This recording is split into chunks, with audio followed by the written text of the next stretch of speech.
Paz do Senhor, meu irmão, paz do Senhor a todos. Sejam muito bem-vindos para mais uma aula da EBD, o canal que te ajuda a crescer na graça e no conhecimento do nosso Senhor Jesus Cristo. Roda a vinheta.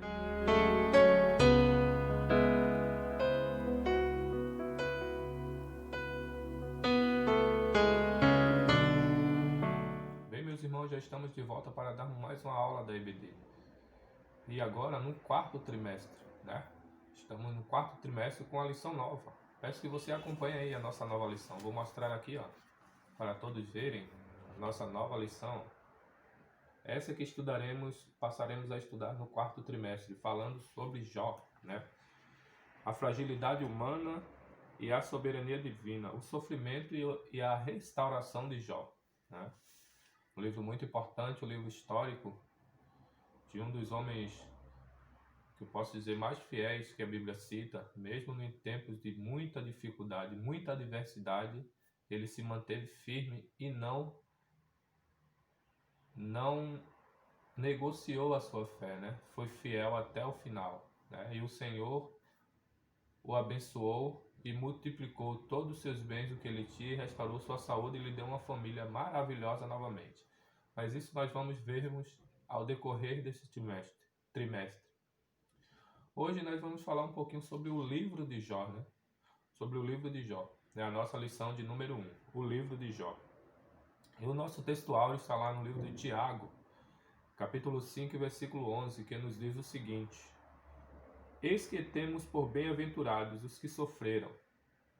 Ouviste qual foi a paciência de Jó, e viste o fim que o Senhor lhe deu? Porque o Senhor é muito misericordioso e piedoso. Amém? A verdade prática nos fala o seguinte: o livro de Jó não é apenas um livro, não é apenas uma preciosidade da literatura universal, mas, sobretudo, uma poderosa resposta de Deus para as grandes questões da vida. Glória a Deus. A nossa leitura bíblica em classe vai estar lá em 2º livro de Timóteo, capítulo 13, versículo 16. Depois em Ezequiel, capítulo 14, versículo 14 e o versículo 19 e o 20. E Tiago 5 e 11, que é a nossa leitura bíblica, que é o nosso textual, melhor dizendo, né? Vamos falar um pouquinho sobre esse personagem, como eu falei há pouco, né? Jó, o homem fiel, o homem que passou por muitas dificuldades, né? Muito sofrimento. Quem sabe você pode até estar meio que se comparando a Jó, né?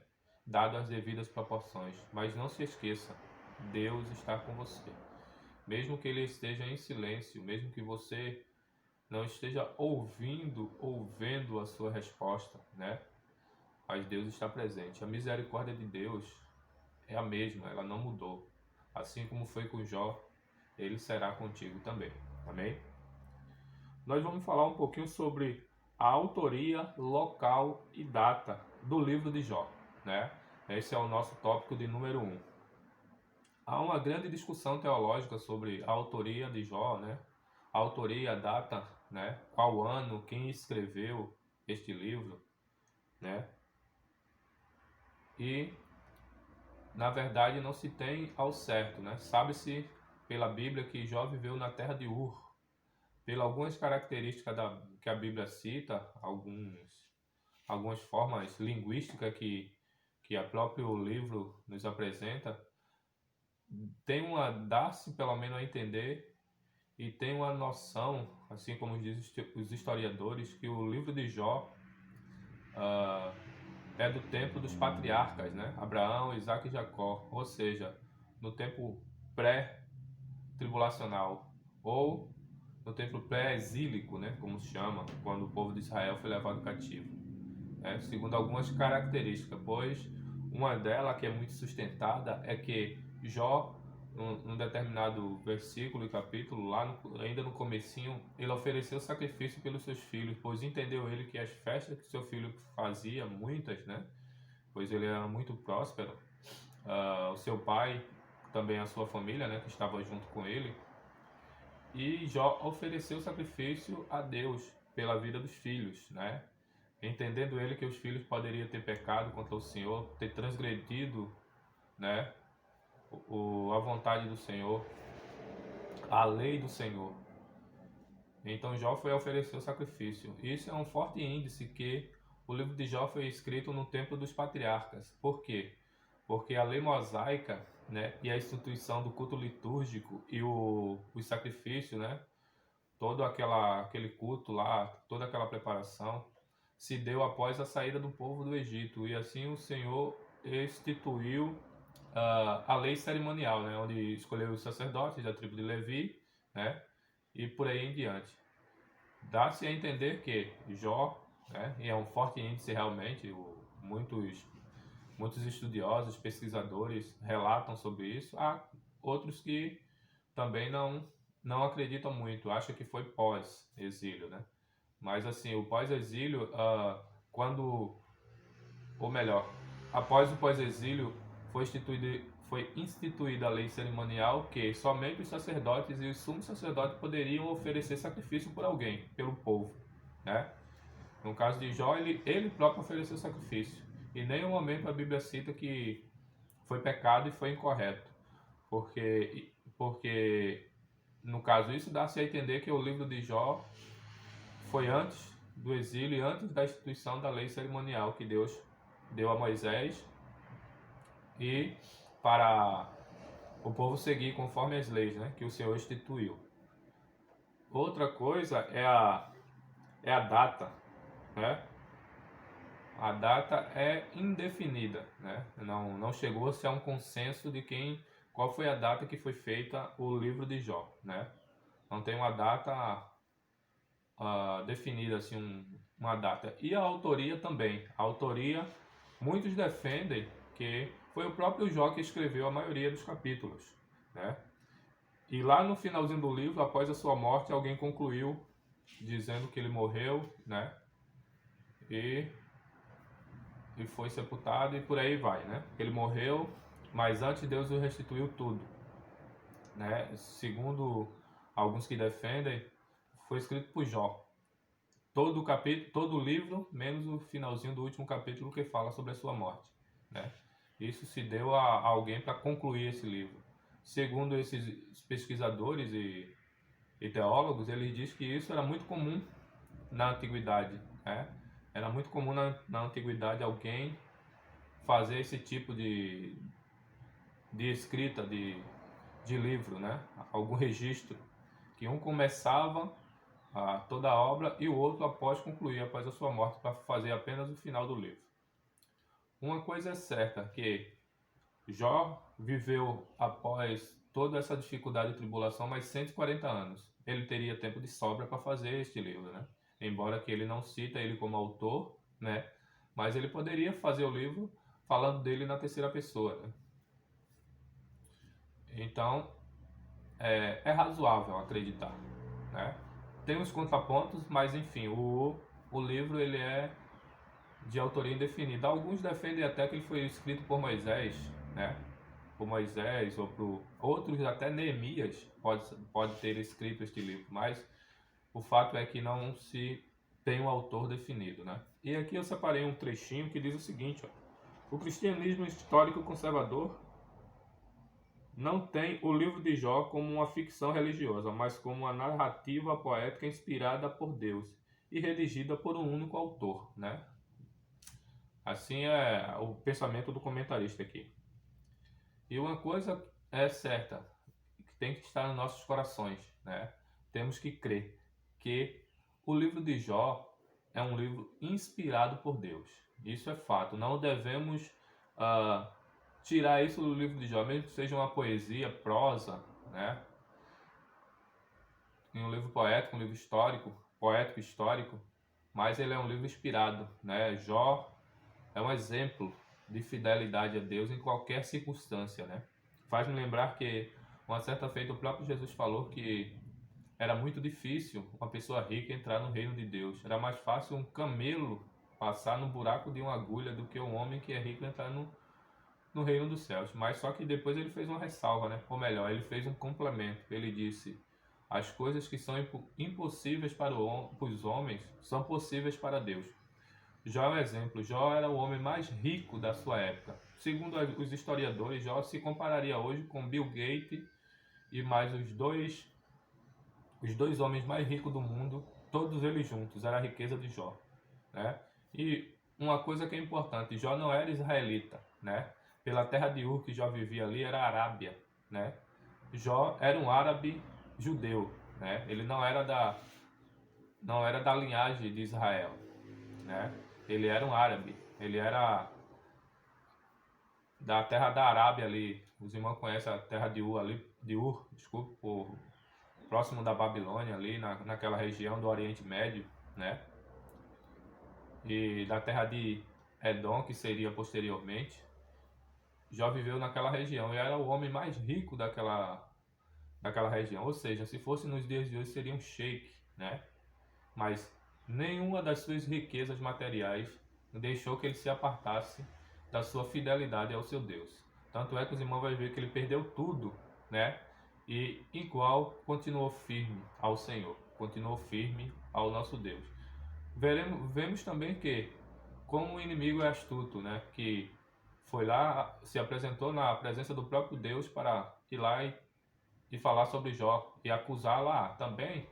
Ele te serve porque tu dá tudo, né? Tu abençoa, tu faz com que ele tenha uma vida descansada, uma vida boa, porque ele tem muita prosperidade, né? E o Senhor permitiu que ele fosse lá e tocasse e só disse a ele, ó, preserva a vida, né? Pode tirar tudo o resto, mas preserva a vida dele, a alma dele, né? Aí muitas pessoas dizem, mas como Deus é um Deus mau, como Deus é um Deus perverso, deixou tal coisa acontecer com Jó, né? Não nos esqueçamos, irmãos, a gente vamos ter percalços na vida, né? Deus nos permitirá acontecer muitas coisas, né? Assim como aconteceu com Jó. Mas Ele quer, com isso, ver a nossa fidelidade. A graça e a misericórdia dele vai estar nos acompanhando e nos ajudando até o fim, assim como foi com Jó, né? Se nós não negarmos a nossa fé, se nós permanecermos firmes na bonança ou na dificuldade, na saúde ou na doença, na alegria ou na tristeza, o nosso Deus está conosco. Devemos confiar nele, né? E clamar, né? E nos humilharmos assim como foi Jó. E o Senhor dará a resposta. Glória a Deus, né? Glória a Deus. Então aqui eu vou ler só o ponto central que eu achei interessante aqui, irmãos. Ó, o livro de Jó é uma poderosa resposta de Deus para grandes questões da vida. Se você está com dificuldade, se você está passando por algo tão terrível, tão difícil que para você não tem mais jeito, o nosso Deus, o teu Deus, o meu Deus, ele tem resposta para as questões da nossa vida, né? Nada para Deus é impossível. Deus é o Deus que é poderoso e é capaz de fazer qualquer coisa. Qualquer coisa que seja, que as nossas mentes limitadas e humanas não consigamos assim vislumbrar uma saída, né? O caminho está fechado, não tem mais saída. Parece até com o povo de Israel. À frente está o Mar Vermelho e atrás está o inimigo. E o inimigo vem para destruir. E na frente tem muitas águas. A gente vai morrer afogado ou vai ser morto a fio de espada?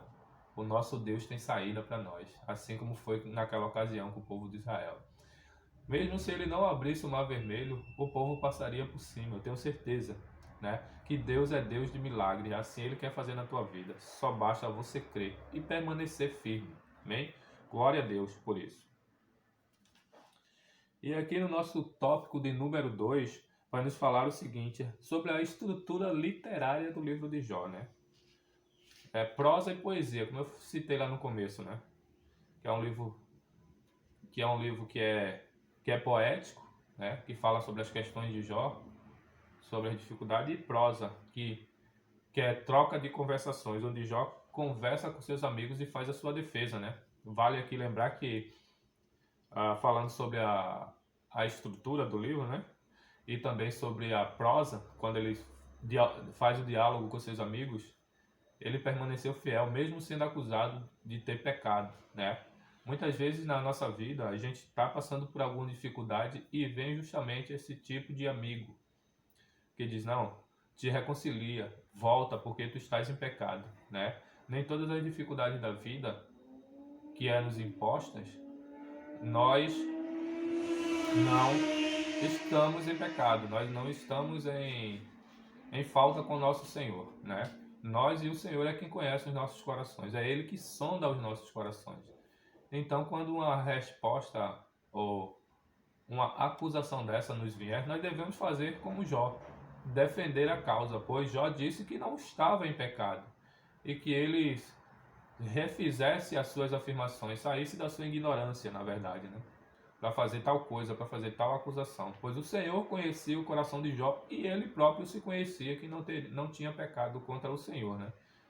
Mas ali, naquele diálogo, né, dos amigos de Jó, que é Elifas, Bildade e Zofar, que foram lá para acusá-lo, dizer a ele para ele se reconciliar, para poder todas aquelas coisas cessar, né? Tanto é que se os irmãos for ler lá mais para frente no livro, já lá para o final do livro, né, lá para o finalzinho do livro, Deus vai se apresentar a Jó, lá no capítulo 39, né, começando já do 38, Deus vai se apresentar a Jó porque Jó pediu ao Senhor, que é, ou melhor dizendo, falando no popular, o que estaria acontecendo, ele não estaria compreendendo, né?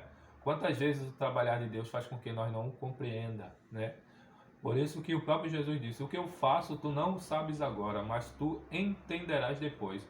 Assim foi Jó naquela ocasião, mas isso a gente irá falar um pouco mais para frente sobre essa parte, né? Mas ali o Senhor apareceu a Jó e depois apareceu aos seus amigos, né? Que estavam irados com os seus amigos por conta daquela acusação contra Jó, que era um servo fiel. Amém? Mas aqui, se os irmãos for ler o destrinchado trecho, vai ver que ele é prosa e poesia, né? Conversação, né? E é um livro literário muito bonito, realmente. Se os irmãos leia todo o livro, na verdade, de Jó, né? Com calma, pedindo sabedoria ao Espírito Santo, e você verá que é um livro maravilhoso, que nos ensina muitas coisas, né? Este livro nos ensina muitas coisas. Glória a Deus por isso, né? E ele tem uma abundância, né, de figura de linguagem, né? Os irmãos que é conhecedor um pouquinho da língua portuguesa vai ver que se usa muito essa figura de linguagem, né? Ou seja, uma figura comparativa ou metáfora, né? Neste livro, para tratar de muitas questões dentro da própria estrutura do texto. E isso é maravilhoso, né? Devemos estudar e devemos aprender, né? Pois a Bíblia ela é completa, como eu venho falando, a Bíblia é completa, ela tem resposta, né? Ela tem ensinamento para todas as questões da nossa vida, né? Para todas as questões, para todas as nossas dificuldades, para tudo, né? A Bíblia ela tem questões e ela é muito bem estruturada, né? E o Espírito Santo, que é aquele que inspirou os seus autores, né? Que inspirou todas as pessoas, os escritores que escreveram. Assim, quando nós lemos, ele não só nos inspira a falar, e também nos dá a capacidade, né? Nos dá a capacidade de compreensão, pois ele é o autor, né? Ele é o autor dos livros, ou seja, é o autor da Bíblia, é aquele que inspirou e também é aquele que nos esclarece, né? Eu já falei em uma ocasião aqui que quando você lê um livro, né? Seja de qualquer gênero ou natureza, muitas vezes o seu autor não está presente para te fazer a interpretação correta do texto, né? Ele tenta te passar uma coisa e você muitas vezes interpreta diferente. Com a Bíblia é o contrário, né? Com a Bíblia tu lê e pede sabedoria ao autor, que é o Espírito Santo, e ele te dá a interpretação correta. Glória a Deus. Por isso que ele é maravilhoso, né? Nós temos o autor do livro e aquele que nos esclarece, né? Nos esclarece todas as questões e situações históricas que o livro tem. E a gente, na verdade, não precisamos de ciência, né? Nem de muitas teorias evolucionistas históricas aí que é inventada para contrapor a Bíblia, né? Por isso que nós temos a nossa fé, o nosso crer no Senhor. Aquilo que nós não compreendemos, pois temos a mente limitada, né, para a compreensão das coisas vindouras, das coisas invisíveis, né, da própria glória de Deus, nós não conhecemos ela por completa, né, mas nós usamos a nossa fé. É isso que o Senhor quer, né? Que usemos a nossa fé e cremos nele, assim como Jó creu, né? Embora não ali no início, se os irmãos for ler o livro, vai ver que ele não estava meio que compreendendo o que é que estava acontecendo, o que aconteceu tão rápido, né? Saiu uma notícia, antes de um terminar de falar, entrava outro e falava outra tragédia. Antes do seu outro concluir, já no finalzinho já entrava outro, né? Um intervalo de, de segundos, acredito eu, entre uma fala e a outra dos seus servos, trazendo a notícia trágica, né? Jó ficou meio sem saber o que fazer, tanto é que a própria esposa disse: olha, o que é que tu quer com esse Deus? Amaldiçoa esse teu Deus e morre, né? E ele deu uma resposta muito interessante e muito gloriosa, né? O bem que o Senhor deu foi bem aceito e o mal não queres aceitar, né? Falas como uma louca, mulher, né? E ele permaneceu firme. E é glorioso realmente esse livro. Eu aconselho que os irmãos leiam todo o livro de Jó, né? E peça sabedoria ao Espírito Santo, que ele vai te ensinar em forma de prosa, de poesia, de outras línguas literárias, e vai te levar, vai te fazer uma viagem por dentro da palavra do Senhor, né? Impressionante e maravilhosa. Devemos continuar lendo e pedindo sabedoria ao Espírito Santo, né? Pois eu digo direto, sempre citei esse versículo e sempre que eu estou falando de sabedoria me vem sempre à memória Tiago 1,5, né? Que aquele que tem falta de sabedoria peça a Deus, que a todos dá liberalmente e não lance rosto. Pedirás e ser-lhe-á dado, né? Mas aí o versículo 6 entra a fé, mas pedir com fé, né? Pedir com fé. Pedir crendo e acreditando que o Senhor vai te dar a interpretação e a sabedoria. Não só no livro de Jó, mas como toda a Bíblia. Mas hoje nosso tema é sobre o livro de Jó. Peço que você leia, né? Peço que você acompanhe o livro de Jó, né? Na leitura. Acompanhe aqui as nossas aulas. Deixa teus comentários aqui embaixo para que a gente saiba se você gostou. Dê o seu like, né? Se gostei. Se inscreva no nosso canal, se você ainda não é inscrito, né? Ative o sininho para quando tiver novos vídeos você seja o primeiro a ser notificado, avisado, né? E compartilha essa mensagem, pois o caráter e a natureza desse canal é levar o Evangelho e o conhecimento da Bíblia e do Senhor Jesus Cristo e do nosso Deus a mais e mais pessoas possível, né? Para conhecer quem é o nosso Deus e quanto coisas maravilhosas Ele fez nos patriarcas, nos livros, nos personagens do livro, e Ele faz hoje ainda. Ele não mudou, né? A sua misericórdia, o seu amor e o seu poder é para sempre. Ele é atemporal, ele não está preso em espaço nem em tempo. O que ele fez no passado, ele pode fazer no dia de hoje, né? Basta nós crermos e estarmos preparados para tal situação, né? Tal agir e trabalhar de Deus, né? Então compartilhe aí conosco, né, essa mensagem, amém? Vamos lá para o nosso terceiro tópico, que nos fala o seguinte: a natureza e mensagem do livro de Jó, né? Qual foi a natureza e qual foi a mensagem que o livro de Jó quis passar, né? E aqui vem uma pergunta bem interessante, né? Que fala que por que os justos sofrem, né? Por que os justos sofrem? Porque se os irmãos for ler na antiguidade, nos livros da Bíblia mais antigos, e também historicamente, se tinha uma cultura de que os justos não eram para sofrer, né? Mas eles sofriam. E essa cultura, ela meio que se conflitava, se eu posso usar essa palavra, se conflitava com a realidade histórica, que os ímpios deveriam sofrer, porque aborrece e desobedece a Deus, e não o justo, né? Sempre, se os irmãos for ler lá no início, logo depois que Jesus morreu e ressuscitou e foi para o céu, que os apóstolos começaram a anunciar, né? E mais para frente, anos depois, ainda lá no primeiro século, vai ter escritos falando, vai ter livros que falam sobre essa doutrina, a doutrina do sofrimento, né? Que antes eram para os pecadores, ou deveria ser, né? Segundo os conceitos dele, né? Aí aqui por isso que ele faz essa pergunta: por que os justos sofrem? A questão do sofrimento do inocente é a principal delas. Por que sofre o justo? Ou ainda, por que os ímpios prosperam enquanto os justos sofrem? né? Como eu falei da cultura que no entendimento dos antigos deveria sim o ímpio sofrer e não o justo, né? Só que Deus fez com que o sol nascesse para ambos, né? E muitos justos sofrem porque Deus quer provar a tua e a minha fé, né? A, a Bíblia diz que no mundo a gente vai ter aflições, né? Assim como os antigos tiveram. A gente também tem aflições, mas Jesus disse, ó, tem de bom ânimo, eu venci o mundo, né? Dando-nos exemplo que nós também podemos vencer. E se tu não tem dificuldade, não tem sofrimento, né? Não tem aperto na tua vida, meu irmão, alguma coisa deve estar errada, né? Nem tudo é bonança, né?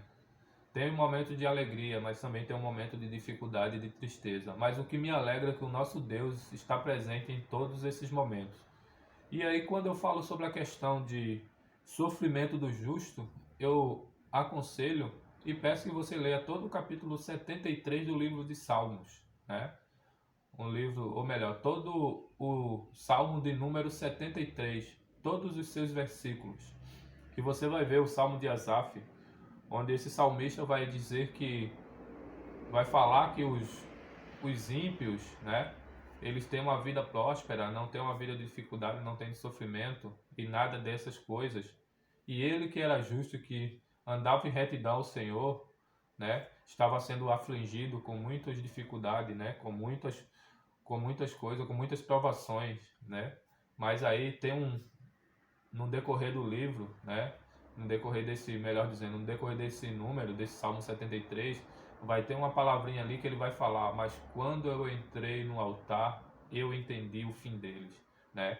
Tu só consegue compreender é quando tu entra no altar, quando tu mergulha na oração. Daí tu vai perceber como é o fim dos ímpios que tanto tem prosperidade aqui, né? Que nada tem falta, tem fartura.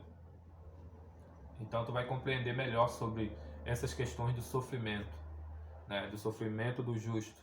Leia lá o Salmo de número 73, todos os seus versículos, e você verá o fim de tudo isso, amém? Vou deixar aí para você ler, tá? Lê assim, é muito bom, né? E traz-nos uma aprendizagem para nós incrível, incrível, amém? Glória a Deus por isso. E aqui também ele vai fazer uma pergunta bem interessante, né? Será que existe bondade desinteressada? É uma pergunta. E aqui eu grifei um pedacinho que diz o seguinte, ó: para muitas pessoas, qualquer prática religiosa não passa de barganha. Olha aí. Essa era também a tese do diabo. Para ele, Joshua permanecia fiel a Deus porque recebia benefícios em troca, né? E isso não é verdade. Embora que tenha algumas religiões aqui que eu não vou citar nome por questões éticas, né? E de respeito a eles, embora que discordo, que realmente a religião é uma barganha, que diz que venha para a nossa igreja, venha que você vai parar de sofrer, você vai ser uma pessoa próspera, né? Você vai ser uma pessoa bem-sucedida. Ou seja, eles pregam apenas a teoria da prosperidade, né? Nós temos que pregar a realidade da salvação em Cristo. Não que ser rico, ser próspero seja pecado. Não é isso aqui que a gente está falando. Tanto é que Jó é um exemplo. Jó era um homem bem sucedido, mas também fiel a Deus, né? Mas é difícil as pessoas que são... Desculpem.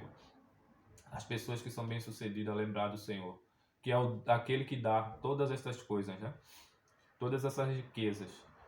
E aqui o inimigo se usou disso. Eu vou lá, eu vou tocar nele porque eu sei, segundo o pensamento do diabo, né? Parafraseando aqui o que a Bíblia diz. Eu vou lá, que se eu tocar nos bens, na sua família, nos seus filhos, né? E usar até a sua mulher, ele vai desistir desse Deus. Então ele estava na verdade barganhando contra Deus. Ele não era fiel a Deus.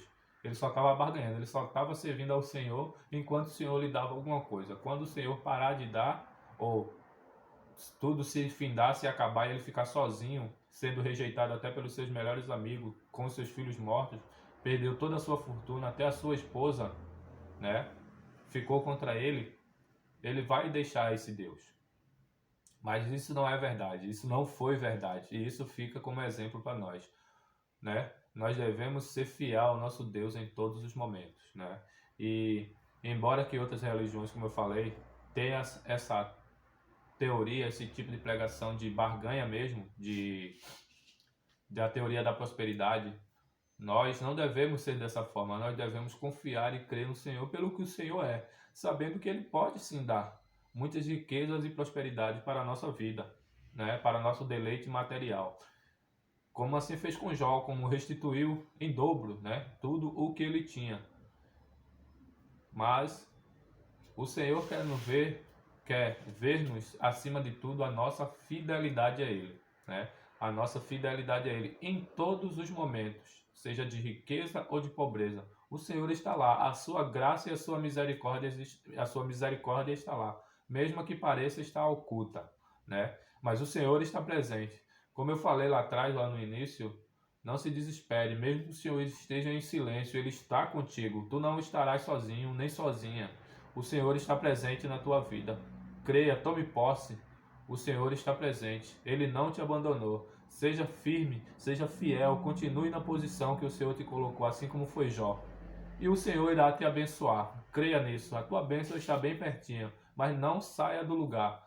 Fique onde o Senhor te colocou, pois o Senhor Deus é aquele que abençoa e faz multiplicar, né, as suas bênçãos, assim como foi na vida de Jó. Assim será na tua vida também. Creia, fica na posição, não desiste. O Senhor é contigo. Glória a Deus. Amém? Eu vou concluir, né? Eu vou fazer a conclusão aqui, falando aqui sobre um início, aqui um trechinho, né? E já estou concluindo. Nesta lição, apresentamos algumas informações básicas sobre o contexto histórico e literário de Jó. Quanto ao seu gênero, o livro é de natureza poética, né? Que, como eu falei, o livro é de natureza poética. Tem poesia e prosa. O livro é poético e prosa, né? Ele é dividido em várias partes, né? Que a gente vamos ver mais pra frente, né? E essa natureza poética e de prosa ficou muito evidente, como eu falei lá no quando ele faz o seu diálogo, né? Da prosa lá defendendo, fazendo a sua defesa. E é uma literatura poética, mas porém, vale aqui lembrar, né, que quando se fala de poesia, né, poesia literária, muitos têm, e realmente tem muitos livros que é fictício, né, que não é real, né, foi algo inventado, é diferente do livro de Jó. Vamos pontuar isso aqui que é importante. O livro de Jó, embora que seja um livro poético, né, um livro literário, né, uma literatura, uma das melhores literaturas da antiguidade, ele é real. Teve um personagem real, né? A sua família era real, os seus bens eram real, os seus servos eram real, os seus amigos eram real, né? E o Deus que ele servia é real. É importante pontuar isso aqui, amém? Que Deus possa abençoar a sua vida, que Deus possa abençoar a sua família.